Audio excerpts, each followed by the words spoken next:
I discovered another hidden gem in Paco, Manila, serving authentic Taiwanese kua pao, handmade wonton and noodles, even yung soya milk, everything made from scratch. Another day, another chacha.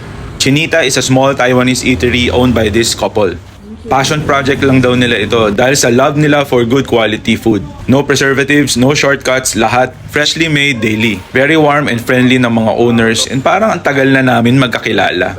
By the way, walang aircon sa dining area pero simple, clean and straightforward yung kanilang resto. And guess what? Lahat ng mga nasa menu less than 200 pesos lang. Bestseller nila itong kua pao, homemade mantou bread, slow cooked pork kongba, flavor na talagang spot on. Pero for me, I want it with wansoy. Meron din silang wonton noodles, very light, delicious, at perfect yung bite-sized wonton. Freshly made din nila yung mga noodles at wonton wrappers. May jumbo siomai din sila ha. Hindi ito yung usual Hong Kong style siomai. Pero malasa at super sulit at 80 pesos. Meron din silang rice meals, may kasama ng vegetables, may atsara on the side. Yung kongba or braised pork, may one whole egg pa. Imagine, sobrang sulit. Yung embutido, medyo ibang version lang. Okay naman, but it's not really my favorite. And na-curious ako dito sa Chinita pork chop nila. Pero when I tasted it, medyo naalatan lang ako sa sauce. But the owners welcomed the feedback naman and offered to let me try their Taiwanese pork chop, which is really good.